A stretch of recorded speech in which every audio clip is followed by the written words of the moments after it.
बेवहाय बर' women justice फराम आरो United फराम of X and DAP ज' जानानै जों नायनो फैदों जोबोद आनफर्चुनेट आरो जोबोद दुखुनांथाव जों दुखु फोरमायो जोंनिफ्राय लोगोसे जों कन्डेम खालामो बे इनहिउमेन एक्टनि थाखाय जों बेयाव फैनानै जिखिनि बाथ्राफोरखौ मिन्थिदों आरो जायगाखौ नुनानै जों मिन्थिदों जे बेयो जितु नटिस होदों गभर्नमेन्टनिफ्राय बा फरेस्ट डिपार्टमेन्टनिफ्राय होनाय जितु नटिस बे नटिसआव मेनसन खालामनाय बादि फ्रेश एनक्रोचार्सफोर नङा जे गोदानै दाख्लै बा मैया फैनानै थाफैनाय मानसिफोर नङा एरियायाबो बेखौनो बुङो बिथांमोना बिफां लाइफां गायनानै बेनि फिथाइफोरखौ मोनजानाय बोथोर जालायबाय बेयावहाय जायगाखौ जोङो गोदान बिफां लाइफां दाननाय बा गोदानै हाग्रा बंग्रा सिफायनानै हाबनायनि खुनु बेयावहाय सिनसाब गैया दा जों बेखौ मिन्थिनो लुबैयो जों सोमोनांदों जे बेयावहाय मेनसन खालामनाय जितु फ्रेश एनक्रोचार्स होननानै बुंदों गोदानै हाबफैनाय स' सोरखारा बा फरेस्ट डिपार्टमेन्टआ माखौ गोदान होननानै बुङो जे मास मोनसे आगोलाव हाबफैनायखौ गोदान होनो ना 6 मासनि आगोलाव हाबफैनाया गोदान ना 5 बोसोरनि आगोलाव हाबफैनाया गोदान ना 7-8 बोसोरनि सिगाङाव हाबफैनाया गोदान थ' बिथांमोनाथ' मैया दाख्लै हाबफैनाय नङा जों बुंखाबाय अब्ला दिनै जुदि फरेस्ट डिपार्टमेन्टनि बिबान हिसाबै बिथांमोना बेफोरखौ नायनांगौ जों मिथिखायो बे बिबानखौ मावनांगौ दङमोनब्ला बिथांमोना दिनै जिबादि फैनानैहाय बेयावहाय खामानि मावफैदों बेखौ मानो बेयावहाय थानाय रायजो राजाया फैजेननाय समाव मानो खालामाखिसै जेब्ला बिथांमोना बेयाव न' बां लुफैजेनदों अब्लानोथ' होबथानो हायोमोन अब्ला लोगो लोगो बिथांमोना थांगौमोन थ' बे समाव मानो जेबो खालामाखिसै आरो बेयावहाय जितु मेम' नं होयै बिथांमोना मोननै जोङो नटिस नुदों बे मोननैबो नटिसआवहाय मेम' नंखौ जों आलादा नुदों खिन्थु खोथाया एखेयानो बेयावनो मेम' नं RR/एनक्रोचमेन्ट/19/1694 to 1696 आरो मोनसेयाव दङ 19/1684 to 1686 स' जों बे मेम' नंखौ जों गुगोलफ्राव गोबां नायनो सेस्था खालामबाय किन्तु जों अफिस लेभेलावबो जोङो कन्टेक्ट खालामदों किन्तु बे मेम' नं जों दासिम मोनाखै स' मा मेम' नंआव बेसिस खालामनानै नैबे नटिसखौ होदों जों बेखौबो सोमोनांदों माबेनिफ्राय बे नटिसखौ होनाय जादों बेखौ फरेस्ट डिपार्टमेन्टनिफ्राय बड'लेण्ड टेरिटरियेल काउन्सिल लिरनाय दङ office of the Runikata forest range office ओमफ्राय बड'लेण्ड माबा टेरिटरियेल काउन्सिल थ' बेयावहाय बिनि अफिसार इनचार्जआ बेखौ हरदों बे जायगायाव हरदों आरो बे दायो माबाफ्रावबो गुगोलफ्राव बे नटिसआ दङ किन्तु बेनि जितु मेम' नंखौ बेस खालामनानै हरदों बे मेम' नंखौ किन्तु जों नागिरनानै मोनाखै बेवहाय जों खावलायगोन जे बिटिसि सोरखारा जाहाथे बेखौ क्लियारिफाइ खालामो मानि सायाव बेस खालामनानै बे नटिसखौ हरदों गुबुन मोनसे खोथाया जाबाय जे 2006 नि जितु फरेस्ट डुवेलार एक्ट बे मथेब्ला ट्राइबेल मानसिफ्रा हाग्रा एरियायावहाय थानो हायो मानोना ट्राइबेल मानसिफोरनिफ्राय हाग्रा एरियाया मालाबाबो खैफोदाव गोलैया बेखौहाय कनभिन्स जानानैसो सोरखारा बे एक्टखौ बानायखादों थ' बेबादिहाय नैबे जोंनि जितु नैबे ट्राइबेल एक्टनि बाथ्रा नोंथाङा बुंदों बेसेबां ट्राइबेल हिसाबाव बेसेबां बोसोर बेवहाय बा बबेबा मोनसे जायगायाव थायोब्ला बेनि जिखुनु थासारिखौ बिथांमोना माबा थानो हानाय मोन्थाय बेखौ मोनो ओरैनो एज ए ट्राइबेल हिसाबाव ना बेखौहाय जिखिनि बेयाव मेनसन खालामदों बे मेनसन खालामनायनि माबाखौ नायनानैनोथ' एक्टखौ खालामनांगौ गभर्नमेन्टआ नङा होमबा जे फरेस्ट डिपार्टमेन्टहा माबा मोनसे दंखायो आयेन थ' बेखौ एक्ट खालामनो थांनायाव बिथांमोना बांसिन कनसियास जानांगोन थ' बिनिखायनो आं सिगाङाव बुंदों जों बे हिसाबखौ होनानै मालाब आं बिनिखायनो बुंदों जे जुदि हाबनोनो मोना होमब्ला दिनैनिफ्राय 7-8 बोसोराव मानो बेखौ खालामाखिसै बिसोरनियाव 2006 नि फरेस्ट डुवेलार एक्टनि मोनफ्रोमबो दफाया दङ एन्ड इफ बिसोर जुदि बे मथे मावनो थांदोंब्ला मानो बेखौहाय जोंनि मानसिफोरखौ मानो बिसोरो सांग्रां खालामाखै मानो बुङाखै मानो बेखिनिखौ मिथिहोआखै जोंनि कुइसना बे जोङो माबेयाव मा आयेन दङ जों बिसोरनो बुंनांगौ दङ होननानै आं साना गुबुन मोनसे खोथाया जाबाय दिनै बिटिसिआ 6 शिडिउल एरियानि आन्दाराव दिनैहाय बेसिकेलि 6 शिडिउल एरियाखौ हाजोआरि ट्राइबेलफोरनोसो होयोमोन किन्तु भारत सोरखारा फर द फार्स्ट टाइम गिबि खेबनि थाखाय हायेनारि ट्राइबेलफोर बर'फोरनोबो 6 शिडिउल होनो थाखाय कन्स्टिट्यूशन एमेन्डमेन्ट खालामलायनानैहाय बिटिसिखौ होदों आरो 6 शेड्यूलनि ओंथिया जाबाय ट्राइबेलफोरनि प्रोटेक्टेड एरिया ट्राइबेलफोरखौ रैखाथि होनाय एरियाखौसो 6 शेड्यूल होननानै बुङो अब्ला दिनै ट्राइबेल जानानै बर' जानानै जों दिनै 6 शेड्यूल एरियायाव मानो रैखाथि मोनाखै आरो बेनिखायनो जोंहा गावनि सेल्फ गभर्नेन्स बेबस्था दङ बे जोंनि सहाखन बेबस्था 6 शेड्यूलाव होनाय बे बेबस्थाया जाबाय सहाखन बेबस्था जों गावखौनो सासन खालामनो हायो जोंहा जिबादि सुबिदा मथे जोंनि मानसिनि रैखाथि होनो थाखाय जिबादि जोङो बेबस्था खालामोब्ला जों रैखाथि होनो हायो बे मथे जों आयेन दानानै लानो हायो बिटिसि सोरखारा बिटिसि एसेम्ब्लिखौ जिरायनानैहाय बेवहाय एक्ट बानायना लानो हायो जों सानो जे दिनै आसाम सोरखारा बिटिसिनिफ्राय मोन 16 डिपार्टमेन्टफोरखौ लाना थांनानै सोरखारनिफ्राय थोंजों अर्डारफोरखौ हरबाय थादों जायनि थाखाय दिनै बेयाव मानिनो हायाखै जों माखासे बेयावहाय डकुमेन्ट्स नुदों जि डकुमेन्ट्सखौहाय हाग्रामा बिफाननि इएम मा होनो बेखौ रनजित बसुमतारियाबो एप्रुभ खालामदों आरो बे एरियाखौ सार्भे खालामनो थाखाय रायजो राजाफ्रा बिथांखौ खावलायहैनायाव बिथाङा डिएफअनो होदों ओमफ्राय बिथांमोना फैनानै बेखौ सार्भे खालामनानै गथायदों सार्भे खालामनो आसलते बेखौ टाइम टु टाइम फरेस्ट डिपार्टमेन्टआनो सार्भे खालामनांगौ बेयाव थानाय रायजोफ्रासो उल्थाहै सार्भे खालामनो बुंदों आरो जेब्ला सार्भे खालामनो फैदों बुंदों जे बेयाव नोंसोर थादो नोंसोर बे थानायनि हरैनिफ्रायसो दंग जावनाय जागोन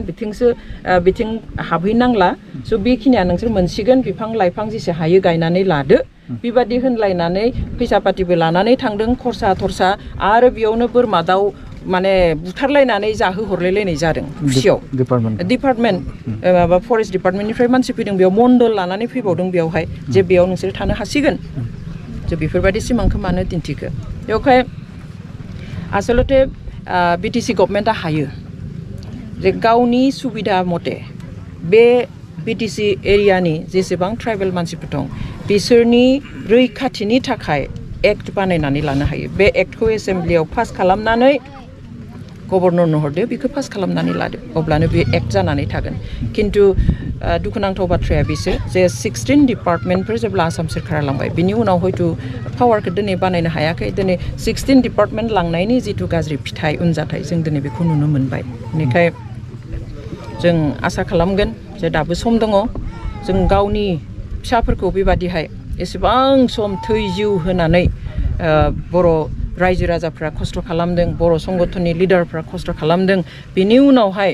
दिनै जुदि जों आरो जा मोनदों बिनि गेजेरजों गावनि मानसिफोरखौनो जुदि जोङो न' बां सिफायना होबाय थानांगौ जायोब्ला बेबादि गोहोखौ लानानै मा मुलाम्फा दङ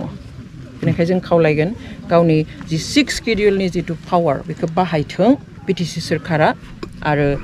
बिनि ट्राइबेल मानसिफोर स्पेसियेलि बर' मानसिफोरनि रैखाथिनि थाखाय नांगौब्ला आयेनखौनो गोदान बानायनानै एप्रुभेल लाथों आरो जोंनि गासैबो बर' फिसाफोरखौहाय रैखाथि होथों जोङो गोदान दानफायनाय जेबो नुबोआखै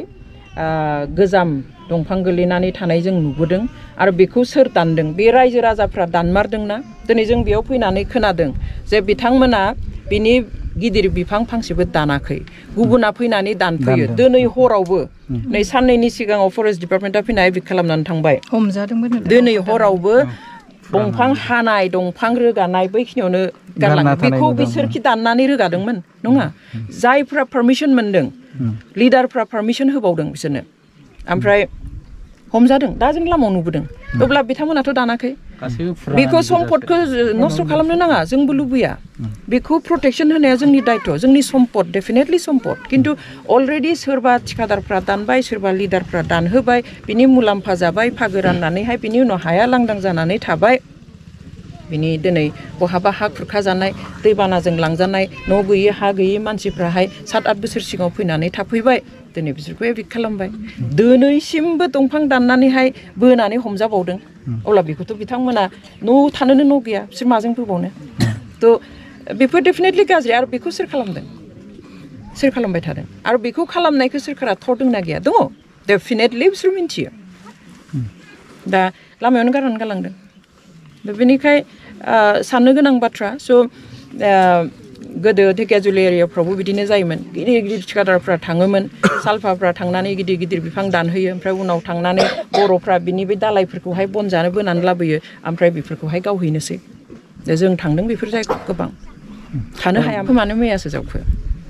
बे 7-8 बोसोरनि सिगाङावनो मानो जावनानै दोनाखसै 7 बोसोरनि आगोलाव जावाखसै 5 बोसोरनि आगोलाव मानो जावाखसै दा रायजोफ्रा खिन्थादों जे एसे आगोलावसो जावदोंमोन दाबो दङनो बे सिमाया दा बेखौहाय बिथांमोना इएमनि खाथियाव थांनानै बुंहैदों होनदों जे बे जा जावबाय दायो बे जावनायनिखौ बेखौ क्रस खालामनो नांला बेखौल' बारनानै थांनांला नोंसोर जेराव दङ थादो बेयावनो बेबस्था जासिगोन होननानैहाय खिन्थु नैबे जावनाया मैयासो जावदों जों सान्दों मैदेर होबथानो थाखाय लङा जावदों खोमा होननानै खिन्थु खोनाबाय जे फरेस्ट डिपार्टमेन्टआ फैनानै जावफैदों बेनिफ्राय बारनो मोनला बे सिमाखौ मानो मैया खालामखो ओमफ्राय सिगाङाव मानो गुबुन मोनसे दंग जावनाय जाय दंगखौ बारनाङा होनबाय बेवहाय बिसोर बेखौ बाराखै रावबो बाराखै नङा होमबा बे दंग जावनाय गोजाम दंगआ दाबो दङ होमब्ला मानो आलादा खामानि सिगाङाव जावबाय मोनसे बेखौ बारनांला होनबाय थाबाय बेखिनियावनो ओमफ्राय दा एभिक्ट खालामखांनानै दिन्थिनो थाखाय दा रायजोफ्रा फैनानै जों बादिया दा नोंथाङानो सोंबाय जोंबो सानबाय नै दंग जावबाय मानो बारखो होननानै खिन्थु बे दंगखौ मैयासो जावदों बेथ' सोमोनांथाव स' बेबादि गथ' गेलेनाय बायदि जुदि खामानि मावोब्ला बेथ' माने दुखुनांथावल' नङा रायजोफ्रा माबा मोनसे साननो बाध्य जागोन हारियानो सानफिननो बाध्य जागोन माबा मोनसे जों सानदोंमोन मोनथाम एकर्ड जाबाय बर'फ्रा सान्थियै थानो मोनसिगोन बेबादिनो आं बेखौ बुंनो थाङा जे हाग्रा बंग्रा हाबनानै थाजोबनो मोनसिगोन होननानै खिन्थु जेखौहाय गावसोरानो पारमिसन होबाय दंग जावना सिमा बानायना होबाय दिनै बिनि आफाङाव थानायफोरखौ मानो न' सिफायखो आरो मैयासो मानो गोदान दंग जावखो स' बेफोरो गेलेनाय नङा होमबा गोसो जागोन सिमाखौ बेयाव बानायलायगोन गाबोन गोसो जागोन माबा गुबुन मोनसे सिमा बानायगोन सासे रेन्जार अफिसारानो फैनानै सार्भेबो खालामफैगोन नोंसोर मोनसिगोन बिफां गायदो होननानैहाय साहा लोंनो खरसा हरदो होननानै लाना थांसै दाउ बोरमाजों ओंखाम जालांसै आरो बे रेन्जार अफिसारानो फैनानै नोंसोर थानो मोना होननानैहाय आरो न'खौ सिफायबावबाय सासे मानसियानो माबायदि हायो बेबायदि खालामनो बेखायनो नियम खालामोबा गोरा खालाम फरेस्ट एरियायाव हाबनो मोना मिन्स हाबनो मोना नोंसोर जेब्ला सोरबा फैहांदों बन्द खालाम स्टप खालाम जोंहा बुंनांगौ गैया नोंहा डिपार्टमेन्टेल जिखिनि खामानि मावनांगौ माव खिन्थु हाबनो होनानै न' बां जानानै मानो उनाव खालामदो